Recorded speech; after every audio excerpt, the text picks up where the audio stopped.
Aquí comienza Proyecto Terror. Bienvenidos a la cripta. Existe una posibilidad de curación. Es una especie de tratamiento de choque. Como digo, la posibilidad es remota, pero... ¿Quieres decirme de una vez de qué se trata? ¿Tiene usted creencias religiosas? No. ¿Tampoco las tiene su hija? No. ¿Por qué? ¿Sabe lo que es un exorcismo? Es un ritual muy elaborado en el cual un rabino o un sacerdote intenta expulsar al supuesto espíritu invasor. Verá, hoy en día se ha descartado, excepto los católicos, que más bien lo ocultan como algo embarazoso. Pero el caso es que funciona, aunque no por los motivos que ellos creen. En realidad es pura fuerza de sugestión.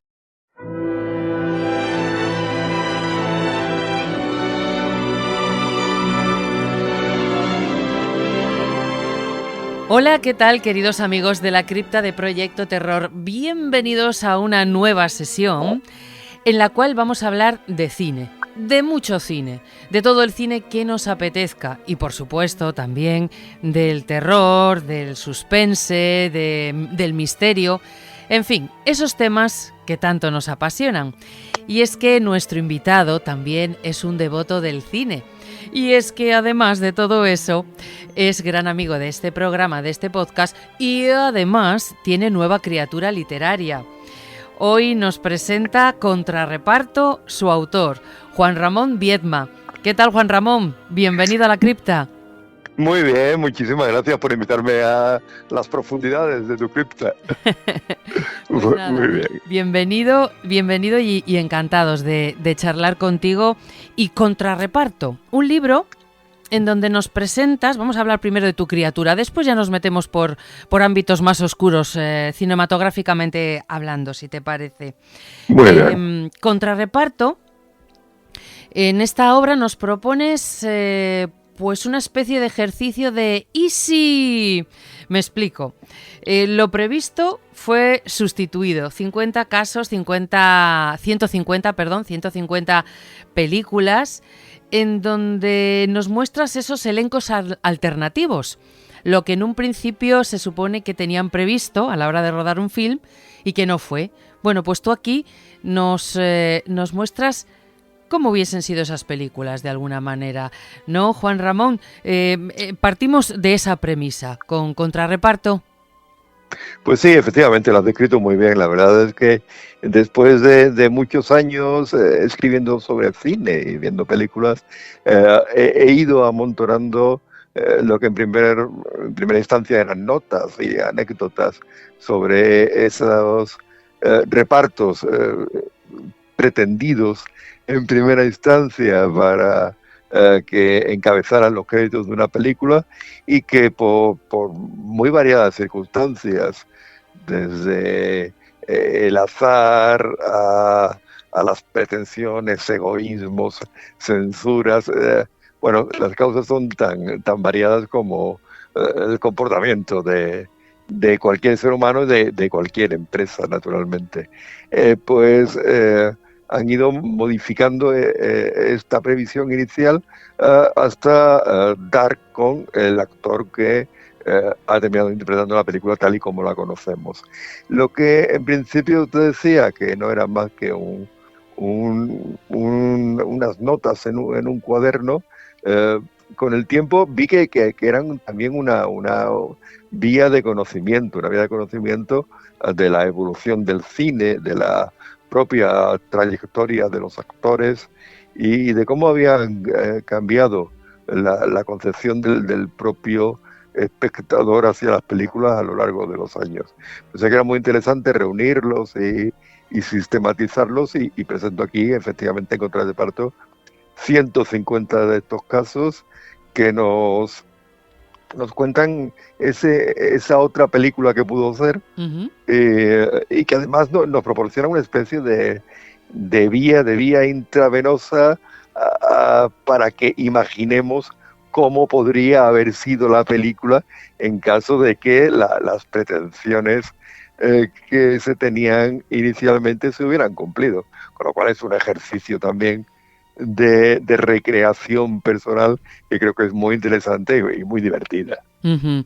Además, me imagino que te hayas encontrado con situaciones, pues incluso a veces delirantes, porque sobre todo en esas películas, y me imagino que muchas de estas que presentas en Contrarreparto, pues son películas ya muy, pues que forman parte de nuestra memoria colectiva, títulos ya legendarios, en donde uno de repente se encuentra, anda, mira, si habían pensado en este actor o en esta actriz o en este director para llevarla a cabo, ¿qué hubiese sido de este film? Quizás pues no hubiese llegado a donde llegó. Me imagino que algunos ejemplos sean realmente, no sé si denominarlo delirante, pero delirantes, pero me imagino que con alguna que otra sorpresa y asombro te hayas encontrado. Muchísimas sorpresas y delirante no es un calificativo equivocado, te lo aseguro. La verdad es que, mira, vas descubriendo a medida que exploras un poco este mundo de lo que pudo ser, vas descubriendo que el actor, entre otras cosas, es el aspecto de la película, al final lo que te queda, ¿no?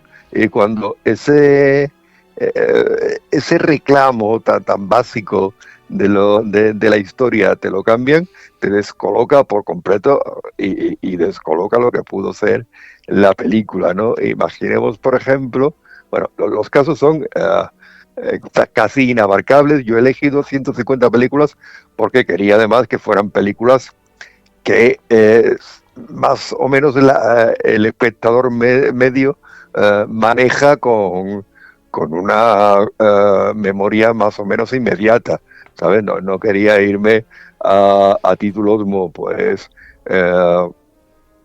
muy lejanos en el tiempo, sí, o que han tenido un éxito muy minoritario, de manera que fueran películas que la gente conociera para poder establecer ese juego autor-lector, ¿no? Entonces, entre las películas así, fíjate, hablando de este aspecto que aportan a la película, pues, por ejemplo, el cambio de sexo de los personajes, ¿no? Imaginamos que el protagonista de Instinto Básico, por ejemplo, hubo muchísimas dificultades hasta que Michael Douglas se hizo con el papel. Pues hubo un momento en que, como no se encontraba el actor que consideraban adecuado, se pensó en cambiarlo de sexo y que el policía fuera una mujer. Uh-huh. Y pedirle a Kathleen Turner que fuera la intérprete de esa película, ¿no? Hubiera cambiado todo, sí, hubiera cambiado la escena de Sharon Stone famosa, hubiera cambiado tal y como recordamos, ¿no? Sería otra película, ¿no? Uh-huh. Bueno, los casos son interminables. Cambio de sexo, cambio de edad, por ejemplo. La Jungla de Cristal le correspondía incluso contractualmente a Frank Sinatra encabezar el reparto de esta película, porque él había protagonizado en los años 60 otra película, El Detective, basada también en una novela del mismo autor, y entonces había llegado al acuerdo que si había más adaptaciones de estas novelas, sería el propio Sinatra el que lo haría. Claro, cuando se rueda la Jungla de Cristal, Sinatra tiene más de 70 años, claro, y a él es el primero que no le interesa ya meterse en un berenjenal de acción como el que estaba montando John McTiernan, ¿no? Sí, yo me estoy intentando imaginarme a Frank Sinatra dando tumbos con los pies descalzos y en camiseta por el edificio Nakatomi, ¿y qué quieres que te diga? No lo veo. No lo ves, ¿verdad? Claro que no. O imagínate, ya llegando un poco más al terreno de la ciencia ficción y del terror, imagínate a Peter Falk, el protagonista de Colombo, interpretando a Blade Runner. Uf. No, tampoco lo veo. Harrison Ford, ¿no?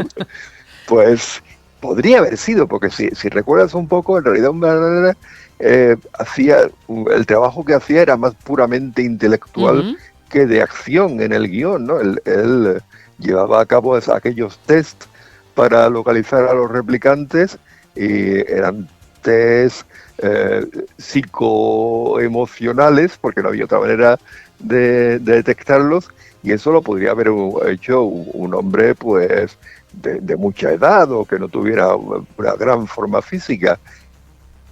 Pero volvemos a que el actor determina el aspecto de la película, y ya no podemos imaginar a otro Blade Runner que no sea Harrison Ford, ¿no? Y sus persecuciones, ¿no? En aquel mundo lluvioso, ¿no?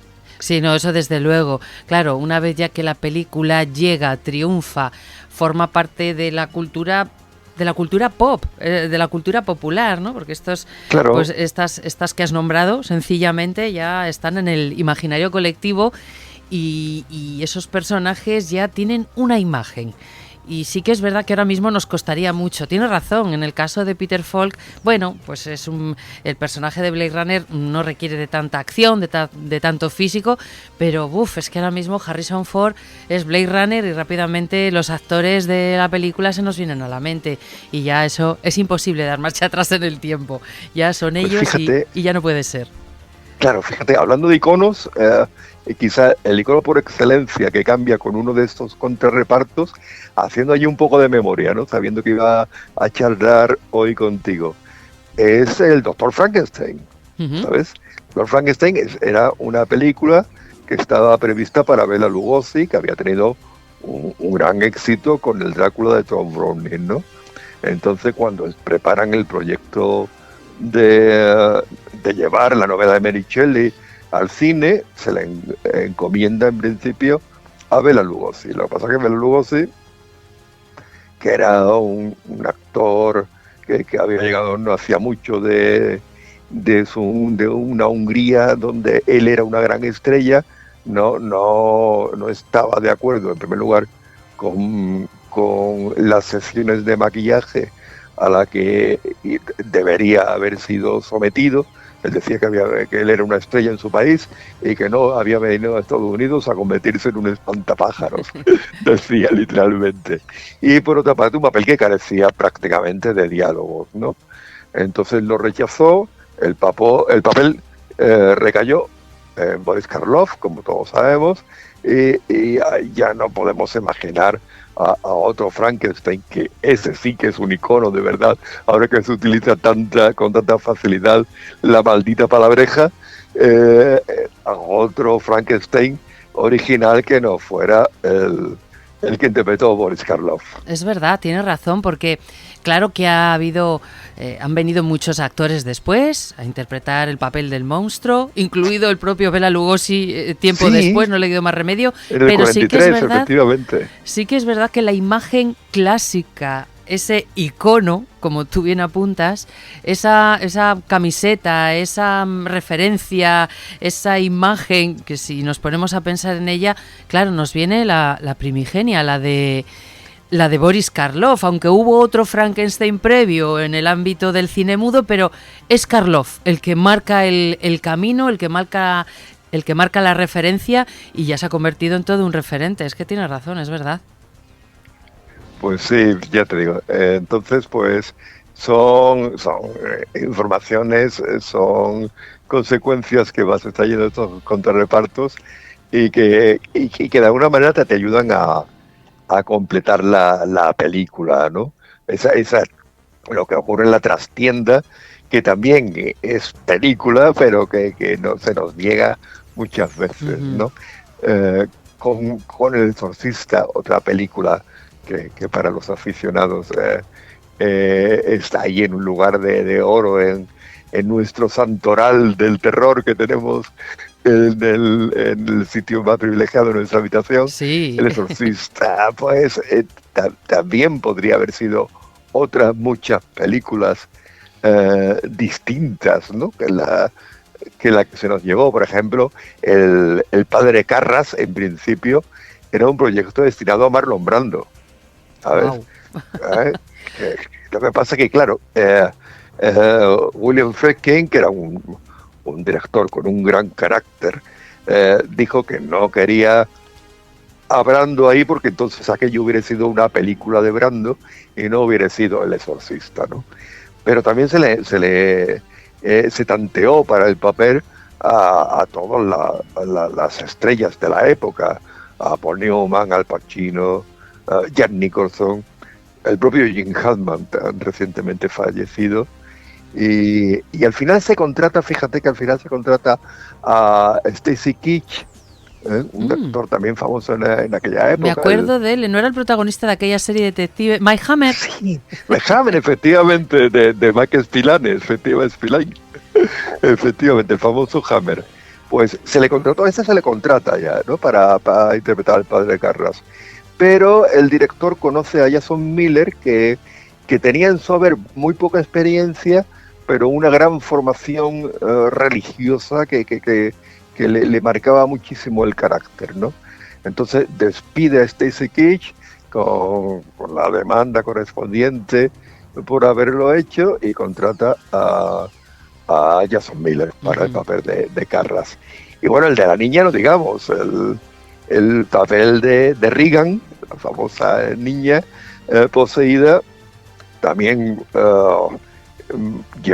motivó una labor de casting que removió a muchísimas de las niñas de la época, y al final se da con Linda Blair, una niña pues que fue un desasosiego muy especial por su carácter muy maduro. Le hace la entrevista el propio Friedkin, y tal, tras un intercambio de una esgrima verbal especialmente morbosa, pues la contrata directamente, ¿no? Todos estos elementos son los que al final terminan construyendo, para bien o para mal, las películas que conocemos. Claro, porque ahí está, lo apuntabas tú antes, la trastienda. Cuando una película llega a los cines, ahora, en esta época nuestra, también a las plataformas y a las televisiones, vemos el producto terminado y disfrutamos de él, pero normalmente no nos paramos a reflexionar o a pensar en cómo ha sido todo el proceso de creación, de preproducción, de rodaje, y claro, hay muchas historias y tú parte de ellas las plasmas aquí en Contrarreparto. Nos hablas de elencos alternativos, por supuesto anécdotas, además nos haces una especie de guía a través de las obras en las que en muchas ocasiones están basadas todas estas pelis, ¿no? También hay fragmentos de diálogo, en fin, que es podemos decir, una especie de guía muy completa para meternos en los entresijos del mundo del cine. Bueno, eso he intentado, porque ya sabes que yo, más que escritor de cine, soy novelista, con lo cual para mí el texto del que partimos en una película tiene una importancia absolutamente sustancial, hablando de texto en sentido amplio, ¿no? Entonces he intentado introducir fragmentos, citas de las novelas en las que está basada, de los guiones originales, también entrevistas de los protagonistas de estos cambios de casting, y bueno, pues para hacer un poco un apunte quizás no muy convencional. La idea no es de establecer una ficha completa crítica de cada una de estas películas, ni muchísimo menos, o sea, siempre centrándonos en la idea del libro, en la idea de estos contrarrepartos, pero bueno, aportando una nota de manera que el lector que se acerque a la ficha se lleve ese punto de lo más pintoresco, que muchas veces resulta muy revelador de una película, muchas veces más que un estudio en profundidad. Pues lo que yo decía, muy jugosita para que el aficionado a todo este cine, y como bien hablábamos antes, ¿no? Pues a esas películas más conocidas o más reconocidas, que han quedado ahí, que las tenemos muy presentes, que son referentes, bueno, pues le vamos a sacar un poquito más de jugo gracias a Contrarreparto, que llega a través de Silent Telex Ediciones. Tú nos has dado algunas pinceladas de lo que podemos encontrar en sus páginas y entre esas pinceladas pues nos has hablado de algunas pelis de terror que son protagonistas en este tu último libro. Pero claro, el terror, el suspense, el misterio y el cine en general, por supuesto, forman parte de tu vida en general. Y volviendo a la oscuridad, al reverso tenebroso, pues hemos de recordar que tu anterior obra, Crisanta, pues en ella había fantasmas, ¿no?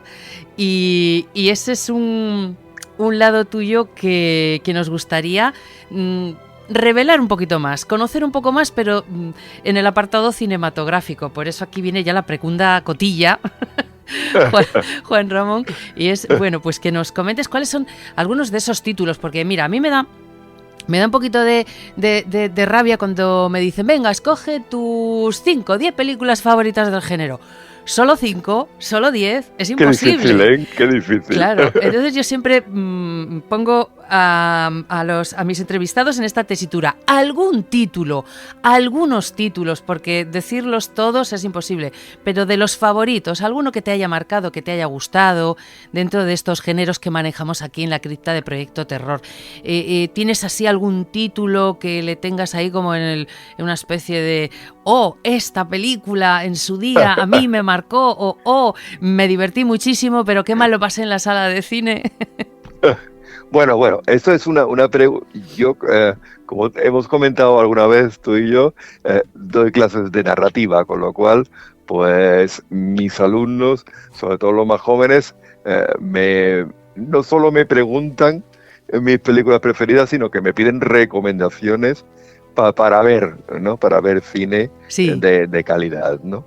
Bueno, por lo tanto decirte, en primer lugar, que estás haciendo una labor estupenda con todo el tiempo que llevas en tu mundo terror, no solo divulgando, sino divulgando un terror de calidad, las películas que merecen la pena verse, que a las que hay que aportar más atención que a otras, y estás haciendo un trabajo muy importante y muy necesario, porque antes que hablar del título, a mí me gustaría hablarte un poco, o hablar contigo un poco, de la situación en la que está viviendo el cine de terror en este momento, que a mí me parece muy extraña, Patricia. Ajá. Vale. Oye, lo primero, muchísimas gracias por el piropazo. Es la verdad. Y sí, perfecto, me parece genial. Porque fíjate, ¿no? Ya seguro que nos van saliendo películas, ¿no? Pero veo por una parte, mira, está claro la decadencia que están experimentando las salas de cine con respecto al streaming. Eso es algo evidente, solo tienes que irte al cine cualquier fin de semana a ver que aquello está en pleno declive. No sabemos si a su extinción o a un resurgimiento, eso aún no lo sabemos, pero este no es un buen momento en principio en el cine en general, ¿no? Y sin embargo, de las pocas películas que se estrenan con un montón de copias y en horarios preferentes en un montón de cines, están, por supuesto, las infantiles, que son el refugio para almacenar los niños en una sala durante un rato el fin de semana. Están las películas por las que, por la razón que sea, los grandes estudios deciden apostar, que esas están en todos sitios, están o han estado hasta hace muy poco tiempo, aunque también ya la situación no es tan buena, de las películas de superhéroes. Y está el terror. El terror sigue estando en los cines, está muy bien tratado, porque la gente va a ver películas de terror. O sea, yo intento estar al tanto de lo que se estrena en este género y veo que hay un montón de chavales que acuden puntualmente y hablas con ellos y se les ve que están igualmente al tanto de lo que se va estrenando y lo que se está cociendo dentro del mundo del terror. Y sin embargo, aunque esta es la realidad, de que parece ser que eso mueve dinero y demás, después el terror sigue estando fuera de lo que es la alta cultura cinematográfica. Sí. O sea, no, en la academia, en los Goyas, no veo muy raramente una película de género. Veo que las grandes estrellas, si es que hay grandes estrellas en este país, porque claro, al no contar con una gran industria tampoco podemos hablar de un Star System, pero bueno, los actores más consagrados apenas descienden a trabajar en el terror. Los presupuestos son muy ajustados, muchas veces son películas más fruto del amor e incluso del heroísmo de cinéfilos que de una inversión seria y real por un género que por otra parte parece que debería resultar rentable, ¿no? Es una especie de estigma ahí que no termina de resolverse. Se da también en el mundo editorial, ¿eh? El mundo editorial, a la gente le gusta leer terror y sin embargo las editoriales, digamos, serias tampoco terminan por apostar por el terror como un género que debería llegar a todo el mundo con el mimo adecuado. Cuando en algún caso lo hacen, fíjate el caso de Mariana Enríquez, que una editorial de prestigio como Anagrama le da el premio Herralde y se convierte en una superventas. Y eso, lo que lleva a las librerías Mariana es una novela de terror puro y duro, no es otra cosa, ¿no? Sí, y es que es eso, es verdad, hay legiones y legiones de seguidores, devotos además y fieles, es decir, a una persona que le gusta el terror va a ver todo, le gusta ir al cine a ver los últimos estrenos, lo que sale en las plataformas, streaming y por extensión, pues muchos devotos del cine de terror son ávidos lectores de literatura de terror en muchos casos y es curioso, sí. Comparto. Yo estoy seguro que tú le tomas el pulso a esto mucho más que yo y que estarás observando todo esto, ¿no? Sí, no, es que la gente es eso, devota. Yo podría decir que es devota del terror y que si hubiese, yo creo que más ofertas en cines, ¿no? Pues esta gente se iría yendo, pero sí que es verdad que para el público en general, en muchas ocasiones, el terror se ha mirado por encima del hombro y en lo que respecta a premios tipo, bueno, pues los Goya y si ya lo sacamos de nuestro país, mismamente los Oscars de Hollywood, bueno, este año hemos tenido La Sustancia, que estamos todos muy contentos de que haya estado ahí. Estamos muy contentos, efectivamente. Pero no es habitual que una peli de terror pues opte a premios. Hombre, en tema de técnicos, maquillaje, puede encajar, pero luego a la hora de tema de dirección o interpretación no es tan habitual. Y yo creo que creo que algo se ha mejorado, en mi opinión, pero creo que todavía queda cierto resquemor ahí, tufillo de pedantería, si se me permite la expresión, sí. Mirando por encima del hombro al género del terror, cuando es un género de los más populares, de los que más arrastra. No sé si es que los aficionados somos, en comparación, pues una gran minoría, pero desde luego que las legiones de fans están ahí incondicionalmente. Es así. Y yo creo que algo terminará cambiando porque, bueno, el sistema no es cualquier cosa menos estúpido y terminará rentabilizando esta afición como se merece, pues invirtiendo, aportando recursos, invitando a que el talento oficial también participe en este tipo de obras que son mucho más que una obra de 3 al cuarto de gritos, sino que llega a cine real con muchísima enjundia y muchísimo interés. Uh-huh. Que también hay que expresar una cierta autocrítica. Es verdad que los aficionados al terror, pues con un poco de atmósfera y algún buen susto, pues ya salimos medio contentos de la pantalla, ¿no? Hombre, es que el cine cutre o el cine B dentro del género del terror siempre ha estado muy presente. Es verdad. Incluso también, experimental, ¿no? Y eso sí. yo creo que forma parte de esta subcultura, sí. Y está bien también, ¿no? Sí, Porque es muy hay que divertido. divertirse, ¿no? Hay que divertirse con Sí. esto. Pero también hay que ser exigente, Patricia. Si me preguntas por películas que tienen mi interés, pues son películas que cumplen las claves del género, Ujú. ¿eh? Que me apasionan y me mantienen pegado a la butaca y me transportan a ese mundo real y real que tanto me interesa, pero que me hablan de otras cosas, ¿no? Mira, se me viene a la memoria, acabo de ver hace muy poco tiempo que Los Huéspedes, una película de Ty West, que no la había visto, fue la primera que hizo antes de la serie de X y demás, y es una película de un hotel que va a cerrar en su último fin de semana, y nos habla de los dos recepcionistas que hay allí, un chico y una chica, completamente, bueno, que son puro subproletariado, Ujú. que están allí trabajando porque no tienen otro sitio donde trabajar, con una desgana absoluta, una falta de motivación total, con una vida a su vez, pues... pues muy de chavales de nuestra época, ¿no? Sin una esperanza de futuro de ningún tipo.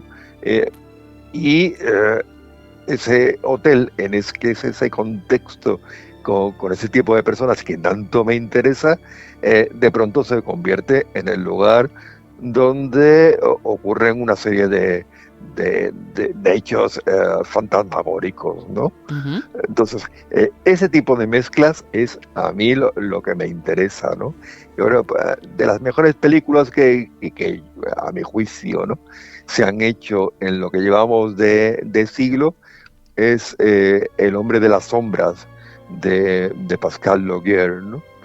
El hombre de las sombras que yo creo que es una película no siempre bien entendida, que habla del maltrato y habla de la marginación y, y lo hace, pero lo hace, repito, con todas las claves del género. Estás viendo una película de terror en la que te hablan todo eso, Ujú.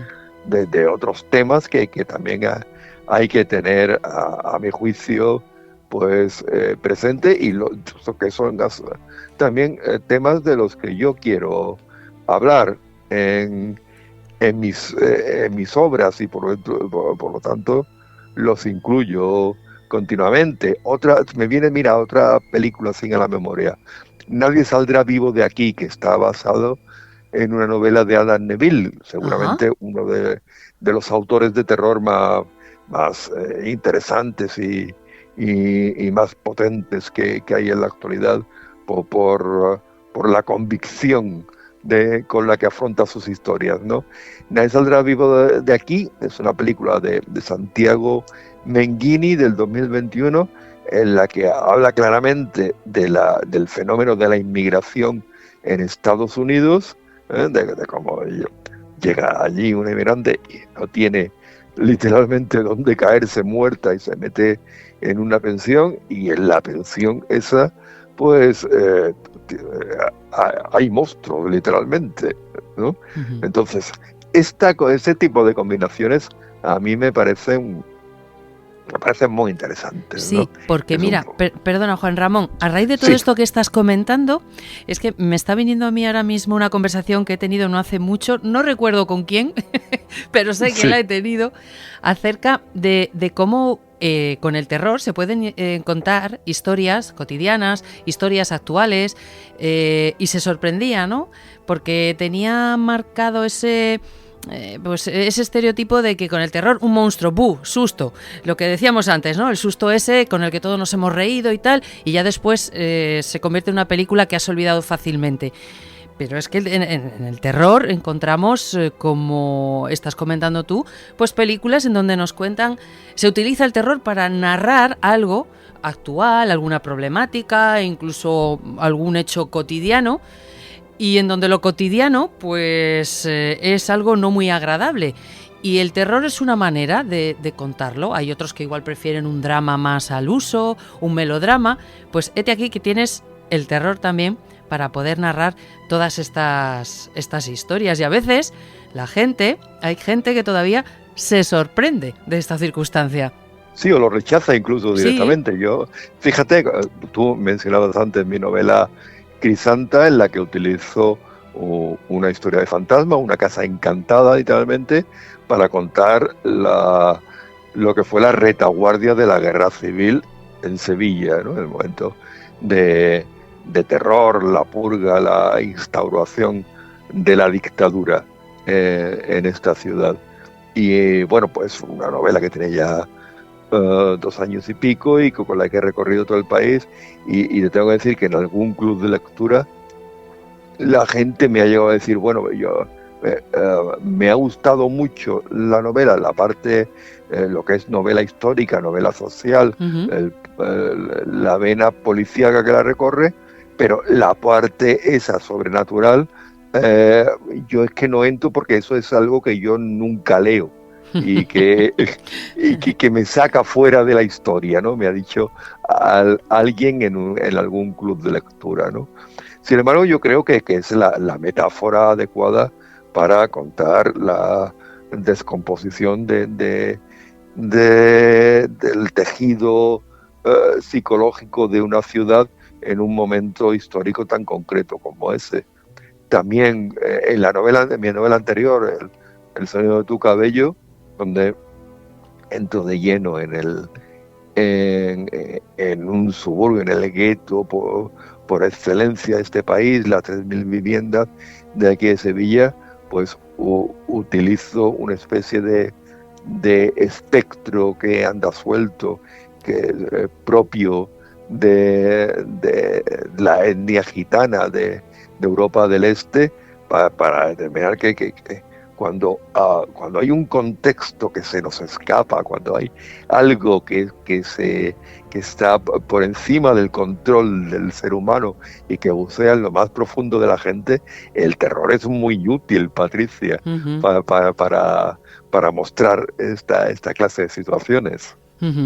Pues sí, ya te digo que a mí, mira, además recientemente me ocurrió esa anécdota, ¿no? De gente que todavía se sorprende. Fíjate. Que con el terror se puedan contar historias pues actuales, cotidianas, históricas, como tú has comentado en el caso de Crisanta, ¿no? Echamos la vista atrás y en donde pues se mezcla la historia con hechos sobrenaturales, que yo creo que le dan además ese puntillo, ese extra, incluso a veces hasta es algo exótico, nos puede parecer. y muy atractivo al mismo tiempo. Ya te digo. Fíjate, de cuándo me iba a interesar yo de esa manera por la situación del campo en Argentina, si no hubiera una película como Aterrados, como Cuando acecha la maldad. ¡Qué maravilla de película! Bruckner, que es una maravilla absoluta, ¿no? Mira, se me están poniendo los pelos de punta.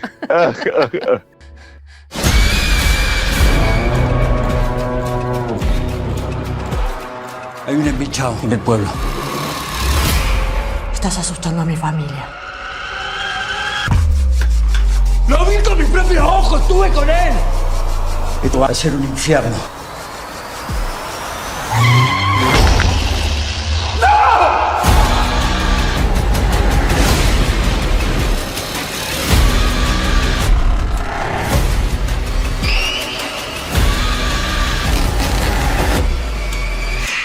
Tenemos que encontrar a la bestia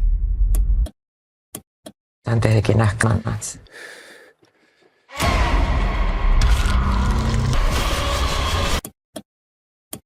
Los tiempos de la fe se terminan rápido.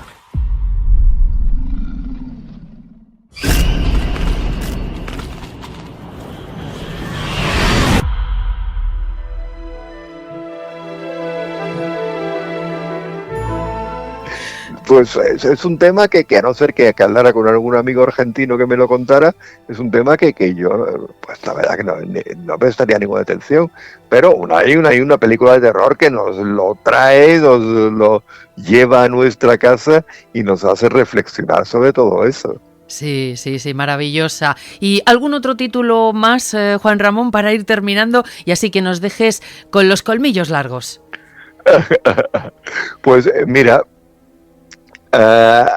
así de en general, películas en general que ya no solo de este momento, sino películas que me hayan llamado especialmente la atención, pues la historia del terror en general, pues películas un poco olvidadas, pero que marcaron la época y que son películas muy bien hechas y que demuestran un poco, las quiero mencionar porque es cuando la industria de Hollywood decide realmente apostar por un título, ¿no?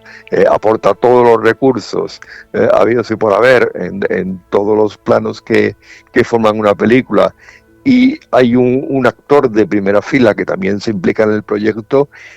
Son películas que se convierten en muy populares, ¿no? Estoy recordando, por ejemplo, Al final de la escalera, con ese maravilloso George C. Scott, ¿no? Una de mis favoritas. Ah, que sí. Sí. Pues hace 3 noches, el lunes por la noche, Linda, mi hija, se despertó gritando asustada. Era medianoche. Había tenido una pesadilla. Cuando fui a cogerla estaba histérica, sollozaba. Nunca la había visto en semejante estado. Ha tenido pesadillas otras veces, pero esa... Dijo que había visto a un niño. Muy pequeño, muy delgado, casi un enanito, que intentaba desesperadamente salir del suelo y que no dejaba de mirarla. ¿Te acuerdas de Los Creyentes, aquella película con Martin Sheen que hablaba del vudú en Nueva York? ¡Wow! La vi hace mogollón. Wow, mira, pues me la apunto para verla otra vez. Para revisionarla porque merece la pena, porque además no ha perdido vigencia en absoluto. Yo la vi no hace mucho tiempo, ¿sabes? La misma profecía. Sí, podría haber sido perfectamente una película menor si no hubiera un buen director y no hubiera un actor de primera fila como Gregory Peck interpretando al padre de Damien, ¿no? Entonces, pues sirva esto un poco como recordatorio, ¿no? Recordatorio a quienes manejan todo este cotarro cinematográfico que merece la pena implicarse para hacer un cine de calidad, un cine de terror que no tiene por qué diferenciarse de lo que se llama, y le ponemos todas las comillas del mundo, alta cultura, que termina haciendo un género pues mucho más digno y más rico del que es en la actualidad. Sí, señor. ¡Viva el terror! Ponga una película de terror en su vida, señora. Se nos nota el entusiasmo, ¿eh? Ya te digo. Claro que sí. Y además para eso estamos aquí. Para defender pues ese puntito de oscuridad que, aunque a veces volteamos la cara y no queremos verlo, ahí está. Forma parte del ser humano. Y existe la oscuridad, como existe la luz. La una sin la otra no pueden ser. Y ahí están las dos y forman parte de lo que somos, y el cine, como cualquier otro arte, pues también lo plasma. Y es estupendo. Es estupendo disfrutar, que este es otro comentario que me han hecho más de una ocasión. Pero es que eso de disfrutar con una película de terror... Bueno, pues ahí tenemos también ese puntito de observadores, de voyeurs, de masoquistas, si quieres, ¿no? Siempre pongo un ejemplo, digo, mira, es como cuando, pero ¿cómo puedes ver esas películas o tal, no? Sobre todo las que te dan igual así dan más impresión o susto, ¿no? Digo, mira, es como cuando pasamos pues al lado de una catástrofe y no queremos verlo, un accidente en la carretera, ¿no? Y nos están desviando y no queremos verlo, pero al final nos tapamos los ojos, ¿no? Con las manos, pero al final abrimos un poco abrimos los dedos y miramos, porque es algo que está en nuestra naturaleza. Y ¿por qué no afrontarlo y aprender de ese lado que coexiste en nosotros mismos? Eso cuando me hacen este comentario y me quiero poner un poco filosófica. Si no, digo, bueno, hombre, tú piensas que es como una montaña rusa. Dices, ¡ay, qué miedo! Subo, bajo, pero luego cuando termina la atracción dices, ¡buah, qué bien me lo he pasado!, ¿no?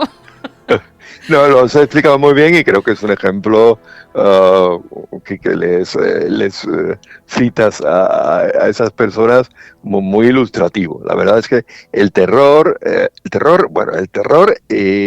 y ahí podríamos meter también pues la violencia y la maldad y el sexo extremo, son ventanas que nos hacen a conocer al ser humano en momentos en los que su personalidad se muestra de una forma absolutamente radical, y además el terror nos pone en contacto pues con la religión entendida de manera amplia, con nuestros demonios particulares, con lo cual hay ahí un mundo muy rico, muy extenso, y en el que el terror es una herramienta muy eficaz para llegar a todo esto.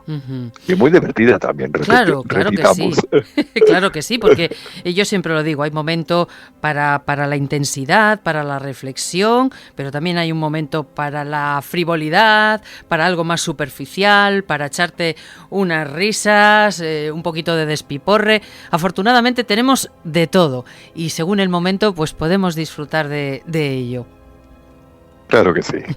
Pues Juan Ramón, y ahora sí, ya para terminar, quería preguntarte, hemos comentado que este es hasta la fecha tu último libro, después de Crisanta, ahora ha llegado Contrarreparto a través de Silex Ediciones, pero me imagino que ya estés pergeñando una nueva criatura. Sí, bueno, tengo una novela de la que no puedo hablar ahora mismo, pero voy a hablar ya en muy poco tiempo, voy a dar todos los detalles en muy poco tiempo. Y bueno, y por otra parte, antes todavía, seguramente, tengo otro proyecto que donde mejor que citarlo. No he hablado de esto nunca en ningún sitio hasta ahora, Patricia, pero estoy feliz de darte la exclusiva en tu programa. Mira, esta vez como editor y como coordinador también para Editorial Silex, tengo un proyecto que va a salir en muy poco tiempo, que es, y te adelantaba un poco el otro día cuando ponías un post acerca del Callejón de las Almas Perdidas. Sí, me acuerdo. ¿Te acuerdas?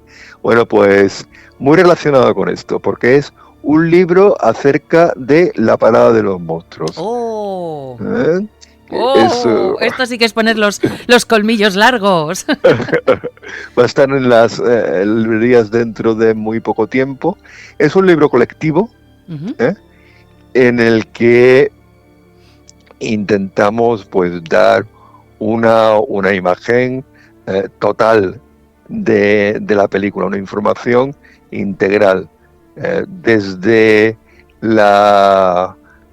un análisis crítico de la película en sí, el director, su filmografía, el alcance del fenómeno de los freaks, el sentido algo más académico de lo que es un monstruo humano, un fenómeno en el sentido que se le da en esta película, y además incluye el relato original en el que se basa la película, que es un relato inédito en este país.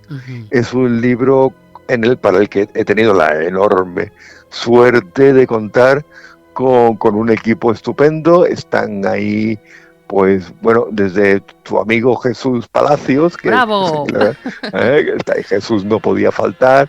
Está el director de cine David Alonso, Francisco J. Ortiz, Francisco Pérez Hernández, el escritor Hernán Migoya, está José Luis Ordóñez, que también es un gran escritor y realizador de cine, María Zaragoza, en fin, un equipo estupendo, Y yo creo que hemos hecho, estoy muy orgulloso, creo que hemos hecho el libro definitivo sobre la parada de los monstruos, y que es un libro, como sabes, una historia muy querida para mucha gente, que produce también una gran inquietud y que mucha gente va a querer saber más sobre ella. Bueno, pues yo ya voy apuntando aquí en mi agenda, y no electrónica precisamente, porque yo para eso soy muy decimonónica y utilizo pluma y papel para apuntar una próxima sesión de la cripta de Proyecto Terror contigo, Juan Ramón, para hablar de este libro que ya nos estás haciéndolo esperar como agua de mayo. Encantado de comentarlo contigo en profundidad. Fenomenal, pues así quedamos, Juan Ramón, y mi más sincero agradecimiento por haber compartido pues este rato aquí en las profundidades de la cripta. Te mando un beso, un abrazo enormes y venga, nos volvemos a escuchar en breve. Un abrazo. Feliz de estar ahí contigo en ese lugar tan lóbrego, húmedo y maravilloso que tienes ahí para tus invitados. Gracias y hasta la próxima, Patricia. Y a todos vosotros, queridos, también muchas gracias por estar ahí, al otro lado. Os esperamos en la próxima cita de la cripta de Proyecto Terror. Mientras tanto, ya lo sabéis, que las amables sombras os acompañen.